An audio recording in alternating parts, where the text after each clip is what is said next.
Pemirsa, Polri masih mendalami motif pembunuhan Brigadir Joshua Huta Barat alias Brigadir J. Namun Menko Polhukam Mahfud MD menyebut motif pembunuhan Brigadir Joshua sensitif dan hanya boleh didengar oleh orang dewasa. Telah memutuskan untuk menetapkan Saudara FS sebagai tersangka.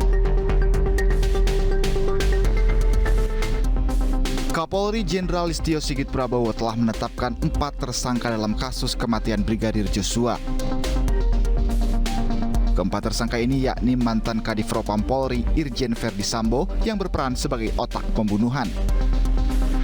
Baradae menembak Brigadir J atas perintah Irjen Sambo, sementara Bribka RR dan KM berperan membantu menyaksikan pembunuhan Brigadir Joshua.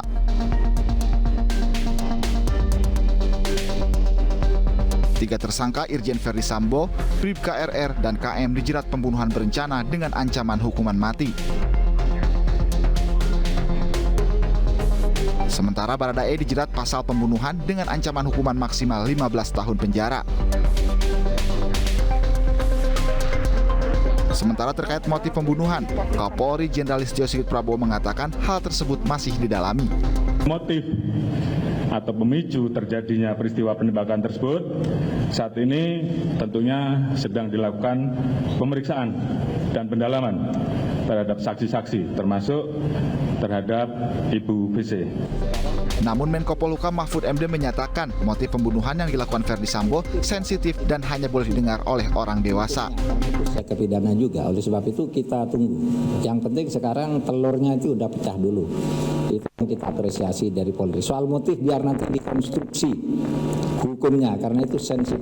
Mungkin hanya boleh didengar oleh orang-orang dewasa. Biar nanti dikonstruksi oleh motifnya, kan sudah banyak.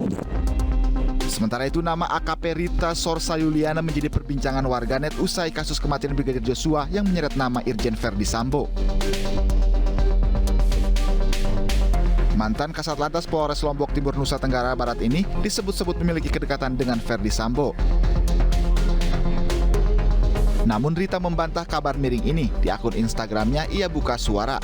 Saat membalas komentar beberapa pengikutnya, Rita mengaku akan mengklarifikasi isu ini. AKP Rita Yuliana kini bertugas di Polda Metro Jaya. Ia merupakan lulusan Akpol tahun 2013 dan dikenal sebagai polwan berprestasi. Ia juga pernah diterpa hoaks pengunduran diri dari Polri, namun kabar ini segera ditepis. Tim Liputan iNews melaporkan.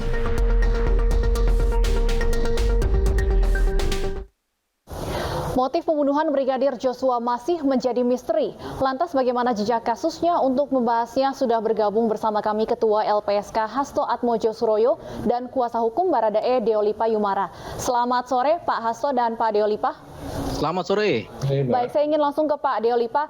Pak Deolipa, apakah selama ini pengakuan dari Baradae kepada Anda sebagai kuasa hukumnya ada keterangan terkait yang bisa mengungkap apa sebenarnya motif Verdi Sambo memberikan perintah untuk menembak Brigadir J?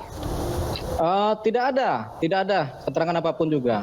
Cuman saya lupa cerita kepada teman-teman media satu hal.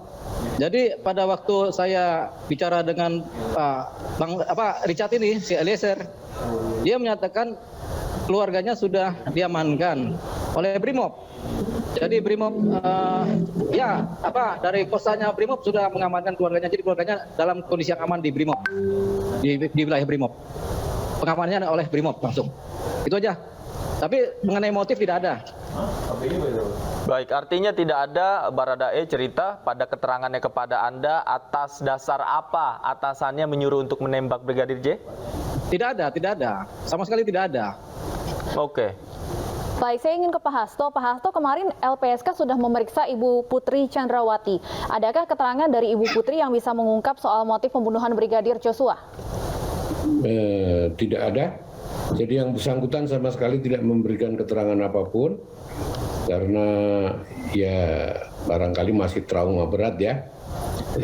Oleh karena itu kalau melihat permohonan perlindungannya kan macam-macam, itu ada perlindungan fisik, perlindungan prosedural, perlindungan hukum, rehabilitasi psikologis dan sebagainya. Tetapi karena beliau kurang proaktif atau kurang antusias ya untuk bisa memberikan keterangan ke LPSK, ya kami menilai barangkali sebenarnya Bu Putri ini tidak memerlukan perlindungan apapun dari LPSK.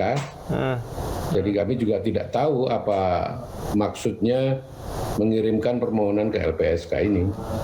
Oke, Pak Hasto, kemarin bagaimana laporan dari tim asesmen ketika menjumpai Ibu Putri pertama kali? Bagaimana kondisi Ibu Putri pada saat itu? Yang pertama kali, ya kurang lebih sama, tidak bisa menjawab apapun, dan masih nangis juga. Jadi ya memang tidak bisa dimintain keterangan, Mas. Bahkan untuk pertemuan yang kemarin itu tim LPSK kan bersama juga dengan psikolog dan psikiater ya, untuk menggali traumanya ini karena apa gitu. Baik, Pak Hasto, saya harus tanyakan juga apa sebenarnya alasan LPSK melakukan asesmen ini di rumah Ibu Putri dan bukan di LPSK? Ya, karena kami dikejar waktu, Mbak. Kami dikejar waktu untuk segera memberikan keputusan, dan kami coba kemudian berkomunikasi melalui pengacara maupun psikolog yang waktu itu ke kantor untuk kami bisa bertemu dengan Ibu Putri dimanapun. Yang penting bisa bertemu dan situasinya tidak situasi yang menekan Ibu Putri ini gitu. Apa alasan Ibu Putri tidak bisa memenuhi panggilan pemeriksaan di LPSK, Pak Hasto? Ya? Apa alasan dari Ibu Putri tidak bisa melakukan asesmen di LPSK? Ya karena masih traumatik. Cuman yang saya heran kok saya dengar ke Barreskrim beliau bisa hadir. Oke. Sebelumnya juga Ibu Putri juga sempat hadir di Makobrimob untuk berusaha menemui Irjen Sambo. Nah, namun ketika disuruh untuk mendatangi LPSK untuk menjalani pemeriksaan, beliau tidak hadir atau tidak berkenan hadir, Pak Hasto. Ya, bedanya apa ya? Itu tidak hadir dan tidak berkenan hadir. Ya, yang penting secara fisik tidak ada kehadiran Ibu Putri di LPSK, dan ketika secara fisik juga langsung ditemui di kediamannya, beliau tidak bisa memberikan keterangan apapun. Oke. Nanti kita akan lanjutkan kembali diskusinya dengan Pak Hasto dan Pak Deolipa. Namun sebelumnya ini istri Ferdi Sambo, Putri Chandrawati, mengungkapkan dirinya masih percaya dan mencintai suaminya. Ya, Putri juga menyatakan ia ikhlas memaafkan peristiwa yang ia dan keluarganya alami. Hal itu disampaikan Putri saat mendatangi Makobrimob Kelapa II Depok hari Minggu lalu. Saya Putri bersama anak-anak. Saya mempercayai dan tulus mencintai suami saya. Saya mohon doa biar kami sekeluarga cepat menjalani masa yang sulit ini.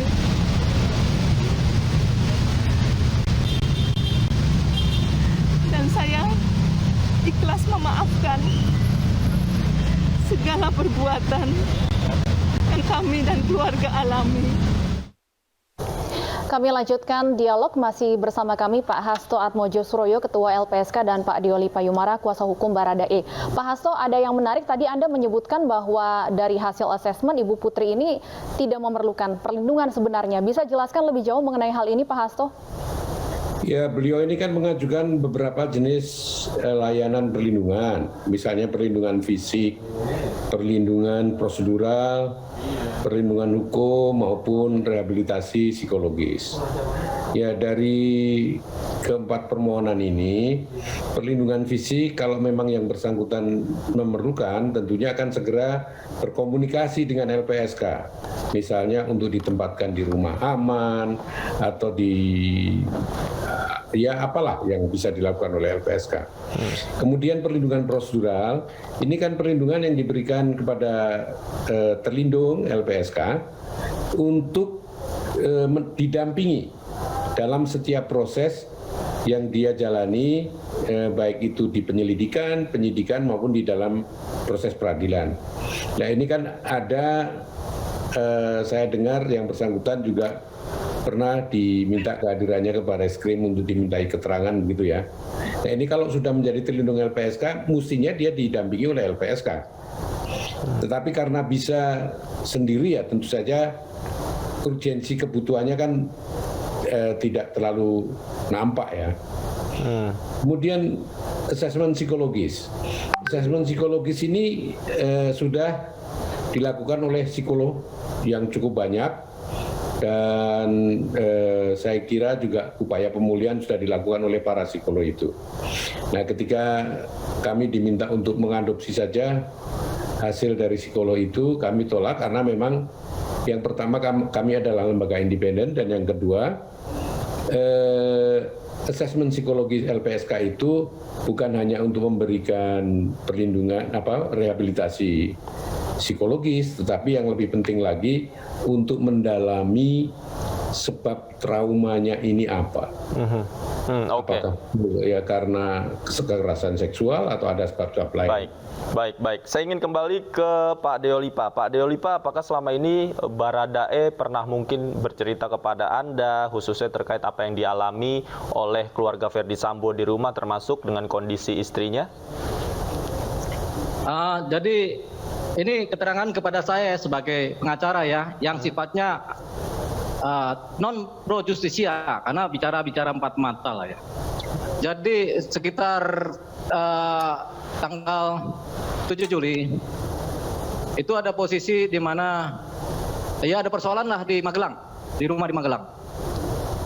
Tapi dia nggak tahu persoalannya apa, karena dia dari habis ngantar makanan ke sekolah Tarunan Nusantara kalau saya di Magelang itu, dia ditelepon oleh ibu suruh pulang dan si RR suruh pulang juga karena ada persoalan di rumah. Tapi sampai di sana juga dia nggak tahu persoalannya apa di rumah di Magelang. Itu aja yang dia cerita. Oke. Persoalan itu terkait urusan antara Ibu Putri dengan siapa tidak dijelaskan pada saat itu. Ya nggak tahu dia, karena dia kesana ya sudah nggak ngeliat apa-apa lagi, sudah kelihatannya udah buyar. Semua pada diam. Pak Deolipa, saya ingin memperjelas siapa yang ditelepon Ibu Putri untuk kembali ke rumah pada saat itu maksudnya? Si Richard. Kata Richard loh, ini kata Richard waktu bicara empat-mata dengan saya. Pada saat itu di mana posisi Brigadir Joshua? Nah, ketika sampai ke sana, Brigadir Joshua ada di bawah, ada di luar. Baik, artinya Brigadir Joshua tidak datang bersama dengan ajudan-ajudan yang lain. Ya, kan Brigadir Joshua tinggal di rumah. Sementara si Richard sama si Ricky ada nganter makanan tuh buat anaknya Pak Sambo. Gitu. Nah, di luar sana terus ditelepon suruh datang sekitar sore-sore lah gitu kan. Tapi ketika sampai si Richard ya nggak tahu apa-apa, dia paling muda. Dia nggak dianggap kali. Jadi dia ya sampai di situ dia nggak ngerti apa-apa. Oke, kapan tepatnya ditelepon Ibu Baradae ini? Apakah pada saat kejadian atau sebelumnya?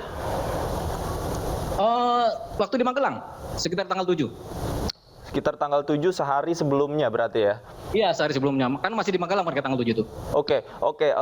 Pak Deolipa, apakah Baradae juga cerita kepada Anda ketika datang begitu ke rumah di Magelang, bagaimana kondisi pada saat itu, Ibu Putri? Ya, nggak bisa ngeliat juga, dia nggak cerita tentang itu. Tapi dia tahu dipanggil aja, ditelepon aja udah, terus pulang. Tapi dia nggak tahu apa yang terjadi. Dia tidak tahu apa yang terjadi. Satu hal, Richard bicara sama saya, dia di rumah itu selama seminggu dia satu kamar terus sama Joshua. Artinya perintah untuk menembak Joshua ini apakah terjadi di Magelang atau pada saat sudah berada di Jakarta?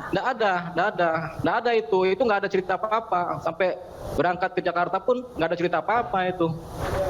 Ya, udah segitu dulu informasinya ya, Mbak. Saya harus mengingat-ingat lagi dari kepala saya. Saya retrieve. Mengingat lagi apa yang dia ceritakan pelan-pelan aja. Sabar. Pak Deolipa, Anda sempat menyebut bahwa Baradae ini dekat dengan Brigadir Joshua. Kemarin, Menko Polhukam menyatakan bahwa motif pembunuhan Brigadir Joshua ini sensitif dan hanya boleh didengar oleh orang dewasa. Apa yang mungkin pernah didengar oleh Baradae atau diketahui mengenai motif yang disampaikan Menko Polhukam ini?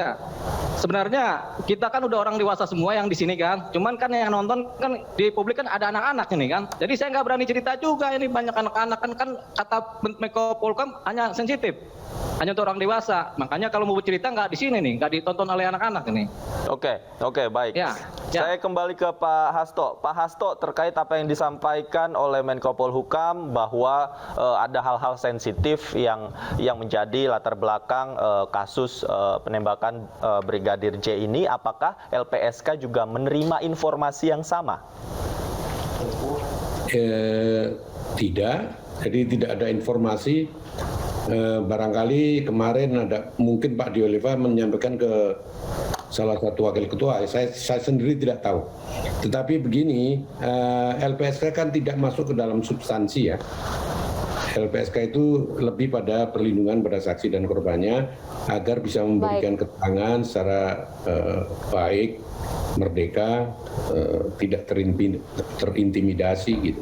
Baik, Pak Hasto, selain menerima permohonan dari Ibu Putri, LPSK kan saat ini juga masih melakukan asesmen terhadap permohonan dari Baradae ya. Apakah kemudian melihat bahwa Ferdi Sambo sudah ditetapkan sebagai tersangka, sebagai dalang pembunuhan, ada potensi bahwa kemudian Baradae bisa lepas dari hukuman karena dinyatakan melakukan perbuatan atas perintah dari atasannya? Banyak ahli hukum yang menilai demikian kan. Jadi memang ini ada peluang lah agar Baradae ini bisa diperjuangkan untuk lepas dari hukuman. Karena pasal yang diterapkan itu pasal 240, 338 itu memang bicara tentang penyertaan juga ya. Dan kalau dia bukan pelaku utama, dia menjalankan perintah komandan sebagai orang yang hidup di dalam suatu kesatuan di mana komando itu ketat gitu ya. Tentu sulit bagi yang bersangkutan untuk menolak perintah. Oke. Semoga informasinya bisa meletakkan masalah ini secara proporsional ya, termasuk dalam mengenakan jeratan-jeratan hukum kepada para tersangka. Dan semoga informasinya juga membuat kasus ini terang benderang. Terima kasih Pak Hasto Atmodjosuroyo, Ketua LPSK. Pak Deolipa Yumara juga terima kasih atas informasinya dan atas waktunya sudah bergabung bersama kami di News Sore. Pemirsa, News Sore masih akan kembali dengan sejumlah informasi menarik lainnya, di antaranya. Diduga akibat korsleting listrik, sebuah pabrik cat di Tangerang, Banten ludes terbakar.